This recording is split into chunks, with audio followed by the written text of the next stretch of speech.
अल्पेश जी, आप चार्ट्स पे नजर डालिएगा। मैं आपको सिर्फ ये बात बता दूं कि इस स्टॉक ने 3 हफ्ते पहले या बल्कि पिछले 2 हफ्तों के दौरान 200 हफ्तों के मूविंग एवरेज पे कंसोलिडेट किया और इसके बाद ये रिवर्सल आया है। जब भी कोई स्टॉक एक अच्छी तेजी के बाद करेक्ट होते हैं, जैसे कि मैं आपको अगर आईटीआई की आज बात कर रहा हूं तो मैं आपको याद दिला देता हूं। देखिए, अगस्त में 151 रुपए का टॉप बना करके ये स्टॉक करेक्ट होना शुरू हुआ था। तो वहां से आपने अगस्त के बाद से सितंबर अक्टूबर से लेकर के अब तक यानी हो गए करीब 8 महीने का एक करेक्शन कंसोलिडेशन देखा। उसके बाद इंपॉर्टेंट लेवल पे 200 हफ्तों के मूविंग एवरेज के आसपास ये कंसोलिडेट हुआ और वहां से रिवर्सल आया है।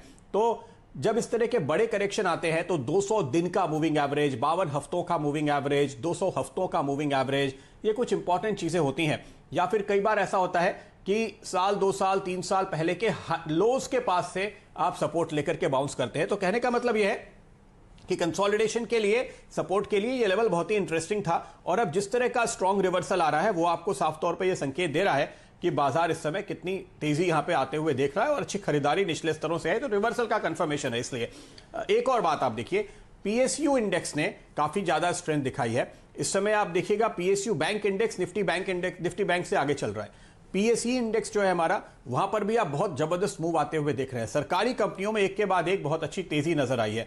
और अल्पेश जी, आईटीआई की जब भी मैं बात करता हूं तो देखिए, आत्मनिर्भर भारत के तहत अब चूंकि अपनी स्वदेशी कंपनियां सब स्वदेशी इक्विपमेंट्स का इस्तेमाल कर रही हैं, उसका असर आप होते हुए देख रहे हैं।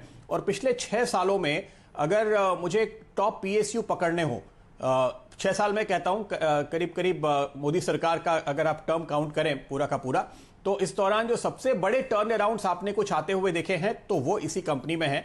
और अगर आप इसके योजनाएं देखें, मुझे याद है पिछले बार की एनालिस्ट कॉल में कंपनी ने जानकारी दी थी कि वो अपने काफी महत्वपूर्ण एक्सपेंशन प्लान देख रहे हैं, नए प्रोडक्ट्स लॉन्च करने की उनकी योजना है। अब इस क्वार्टर का जब रिजल्ट आएगा तो उसके आसपास हम फिर से कोशिश करेंगे जानने की कि दरअसल मैनेजमेंट किस दिशा में काम कर रहा है। लेकिन चार्ट्स तो आपको बहुत ही खूब नजर आएंगे। बताइए, ये ब्रेकआउट कहां लेकर जाएगा इस स्टॉक को?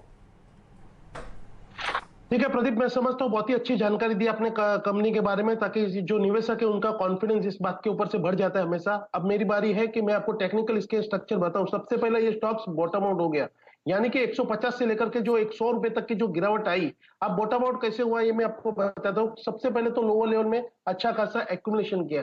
एक्यूमुलेशन होने के बाद में हायर टॉप हायर बॉटम की फॉर्मेशन बनी। उसके बाद में शॉर्ट और मीडियम टर्म के जितने भी एवरेजेस है, इसके ऊपर ये स्टॉक्स निकल चुका। और दूसरी एक महत्वपूर्ण बात है, आज 6 हफ्तों के हाई के ऊपर ये स्टॉक ट्रेड करता हुआ आपको देखने को मिला। तो सारे आपको बता रहे हैं कि लोअर लेवल्स में स्टॉक में अच्छा खासा एक्यूमुलेशन हुआ है। मतलब अब यहां से ये स्टॉक्स आपको बॉटम सो जल्दी से तोड़ता हुआ नहीं दिखेगा। यहां पे करंट लेवल पे बाई कीजिए।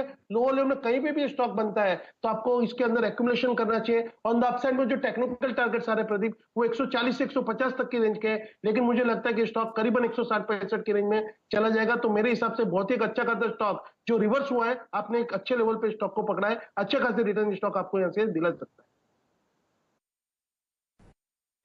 ओके, तो आईटीआई है वो स्टॉक जहां पर आज का ब्रेकआउट हमारी स्क्रीन पर आता हुआ